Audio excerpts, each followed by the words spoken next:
राष्ट्रवाद, यूरोप में राष्ट्रवाद। इसका हम लोग वस्तुनिष्ठ प्रश्न, कौन प्रश्न है? वस्तुनिष्ठ प्रश्न,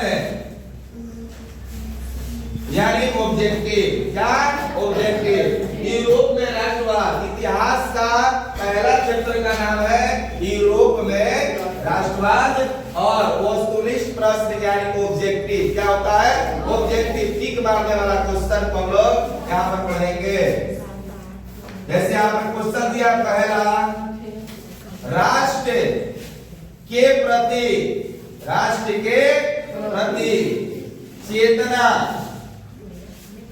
कहलाता है। तो आंसर में होगा राष्ट्रवाद। क्या होगा? राष्ट्रवाद। राष्ट्र के प्रति चेतना, जैसे राष्ट्र के प्रति चेतना कहलाता है तो क्या कहलाता है? राष्ट्रवाद कहलाता है। क्या कहलाता है? राष्ट्रवाद। पहले क्वेश्चन लिखना शुरू करिए। आधुनिक राजनैतिक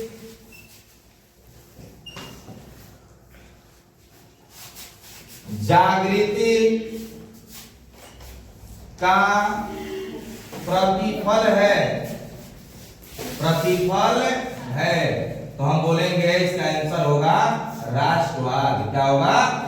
राष्ट्रवाद। जिस तरह बोलिए, जैसे आपने बोला राष्ट्र के प्रति चेतना कहलाता है तो क्या होगा? या आधुनिक राजनीतिक जागृति का प्रतिफल है तो क्या कहिएगा? राष्ट्रवाद। क्या कहिएगा? राष्ट्रवाद। राष्ट्रवाद का बीजारोपण किस देश से शुरू हुआ? किस देश से शुरू हुआ? तो हम लोग कहेंगे यूरोप से। किससे? यूरोप।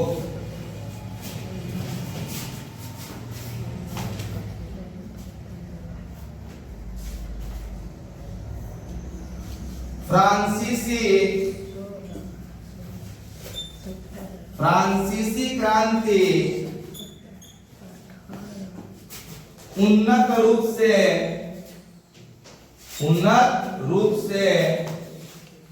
कब प्रकट हुई? कब प्रकट हुई? तो आंसर में हम लोग लिखेंगे 1789 ईस्वी। 1789 ईस्वी।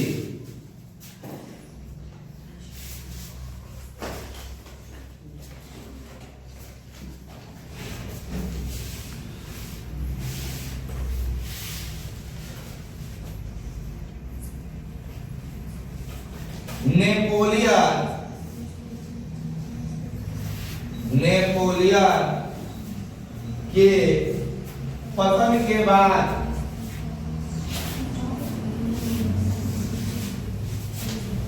किसका विजय हुआ? तो आंसर में हम लोग लिखेंगे यूरोप। क्या लिखेंगे? यूरोप।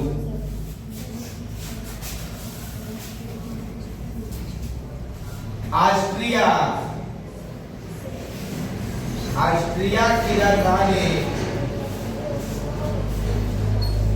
ऑस्ट्रिया की राजधानी कहाँ है वो? वियना। कहाँ है? वियना है, वियना।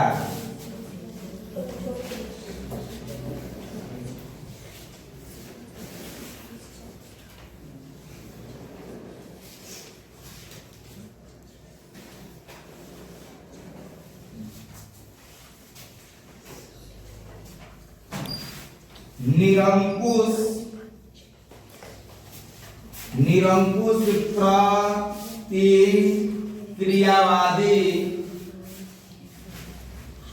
शासक कौन था? शासक कौन था? तो आंसर में होगा चार्ल्स दसम। चार्ल्स दसम।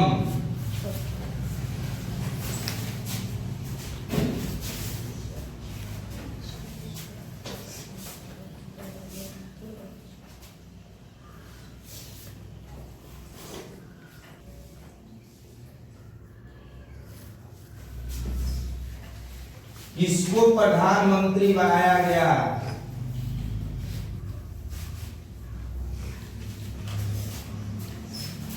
किसको प्रधानमंत्री बनाया गया? तो आंसर में पॉलीग्नेट को, पॉलीग्नेट को। ग्रीक युद्ध कब शुरू हुआ? ग्रीक युद्ध कब शुरू हुआ? तो आंसर में 28 जून 1830 ईस्वी।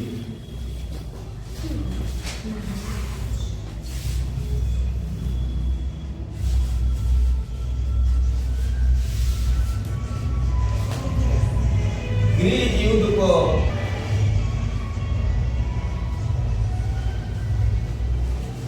ग्रीक युद्ध को कहा जाता है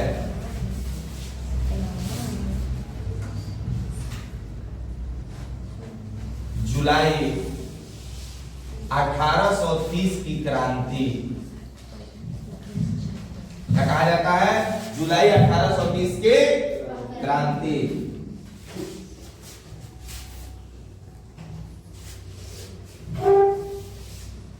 कौन राजगद्दी त्याग कर इंग्लैंड पलायन कर गया? तो चार्ल्स दस्तम।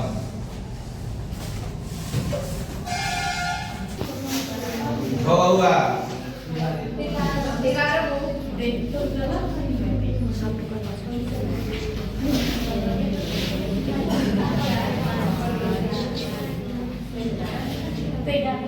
जुलाई 1830 ईस्वी के क्रांति के बाद, बोलो बाद कौन सा वंश का स्थापना हुआ?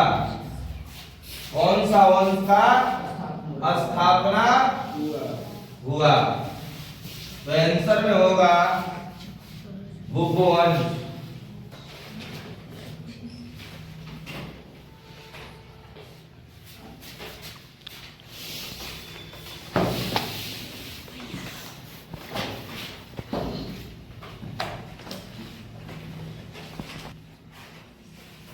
आर्यवन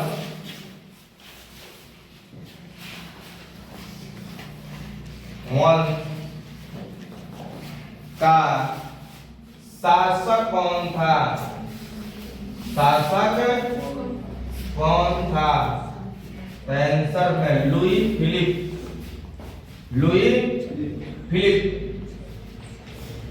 इतिहास नहीं घुमा देती है, होता है।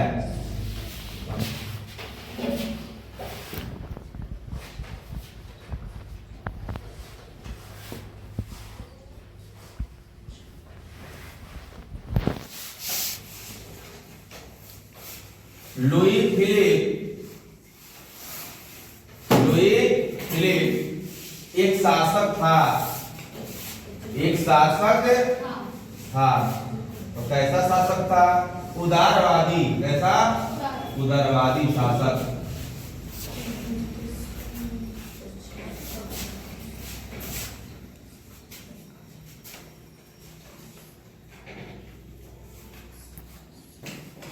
कितना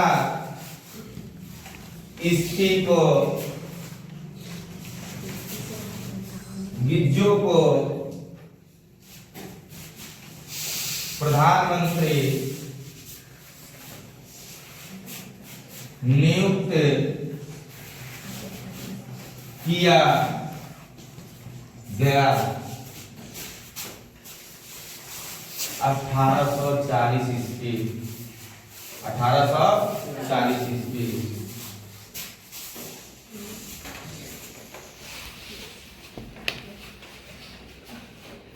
कौन पूंजीपति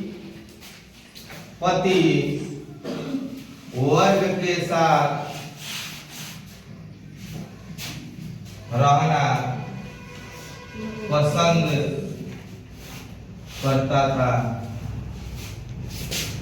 गरीबों पर ध्यान नहीं देता था, सिर्फ अमीरों पर। लुई फिलिप या गरीबों को ध्यान नहीं देता था, सिर्फ किसको ध्यान देता था? अमीरों को। कौन था ये?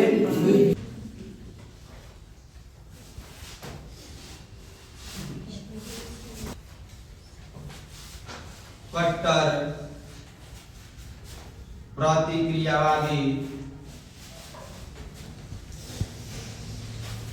कट्टर प्रतिक्रियावादी कौन था? आंसर में गिज्जो। कौन? गिज्जो।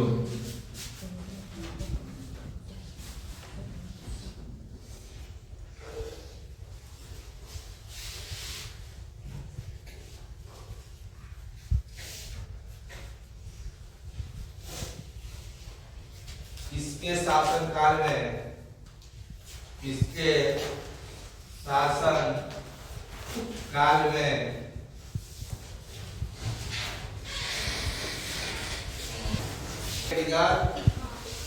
इसका दाम कितना रुपया है? 270 रुपया। कितना रुपया है? लेकिन आप लोग के लिए मात्र 135 रुपया है। कितना रुपया है? 35 रुपया में objective question answer model paper chapter wise topic, ठीक है ना, यानी सभी विषय हिंदी, संस्कृत, मैथ, अर्थव्यवस्था, रसायन शास्त्र, भौतिकी, भूगोल, आपदा प्रबंधन, वर्णिका, सभी विषय का ऑब्जेक्टिव इसमें दिया है। तो आप लोग इस टारगेट को खरीदिए और इससे ऑब्जेक्टिव क्वेश्चन को आप याद करिए। समझ में आ रहा है ना? तो सोमवार से सब किसी के पास ऑब्जेक्टिव क्वेश्चन होना चाहिए या बुक उनके पास होना चाहिए। 2 नंबरिया का टेंशन लेने की जरूरत आपको नहीं है, हम उसके लिए हाजिर हैं। आप टारगेट का बुक सब किसी के राजेंद्र के दुकान में जाकर ले लेना है। समझ में आया? लेना है ना? तो जाइएगा और जाकर टारगेट का बुक आप लोग इसको जल्द से जल्द सोमवार से पहले लेकर तैयार हो जाइए, क्योंकि हम लोग इसको शुरू कर दें। जब शुरू कर देंगे तो समझिए हम लोग के लिए बहुत बढ़िया होगा, क्योंकि आप लोग के लिए बढ़िया होगा, क्योंकि 10वां क्लास में आपको कई प्रकार की दिक्कतें नहीं होगी। इसीलिए आप लोग इस बुक को पढ़िए। 1 नंबरिया जब आप लोग रख लीजिएगा तो 2 नंबरिया के जब यहाँ पर उपस्थित है कई तरह का दिक्कत आपको नहीं हो, तो हमको 1 नंबरिया लिखवाने की भी जरूरत नहीं पड़ेगी और टारगेट से आपको 1 नंबरिया पढ़ना है, बोर्ड पर 2 नंबरिया लिखवाएंगे, सिलेबस जल्दी फाइनल हो जाएगा और रिवीजन करना हम लोग क्या करेंगे? शुरू कर देंगे। तो समझिए आप लोग अच्छा अंक, बढ़िया अंक ला सकते हैं परीक्षा में। समझ में आ रहा है ना? तो जल्द से जल्द बुक को राजन सर के दुकान में जाकर आप लोग क्या करिए? खरीद लीजिए, ठीक है? तो यही पर आने दीजिए। सब क्वेश्चन इसमें कोई दिक्कत नहीं है, सब विषय इसमें ज्यादा क्वेश्चन नहीं है, 20 को 25 को है। एक नंबरिया कितना है? 20 25 खत्म।